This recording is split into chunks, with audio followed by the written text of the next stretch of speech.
அமித்ஷாவுடைய அந்த பேச்சுங்கிறது ஒரு பகல் கனவு தானா? கூட்டணி ஆட்சி சாத்தியம் அதனால இல்லையா? தான் அமலாக்கத்துறையை பார்த்துட்டு அதிமுக இப்போ பயப்படுறது இல்ல. அவங்களுக்கு அதை தெரிஞ்சு போச்சு. இவங்களால ஒண்ணும் பண்ண முடியாது. இந்த இந்த எதிர்ப்பு நிலைமைலாம் வந்துட்டதுனால, அவருக்கு இருந்த 3 அஸ்திரங்கள்ல வந்து சில நீதிமன்ற நீதிபதிகள், அமலாக்கத்துறை, வாக்கியந்திரம்.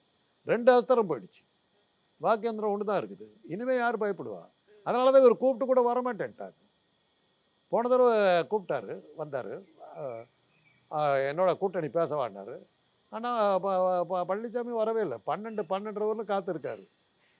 அப்புறம் என்னான்னாங்க, அண்ணாமலை வந்து தலைவர்ன்னு சொன்னா வரமாட்டேன்னாரு பழனிசாமி. உடனே ஒரு ட்விட்டர் போட்டாரு. அண்ணாமலைய நீக்கி விட்டோம்னு ஒரு பொய் செய்திய விட்டாரு. நம்பி இவரு வந்தாரு. பார்த்தா அண்ணாமலைய உட்கார அவருக்கு கீழ தான் இது பண்ணணும்னாரு.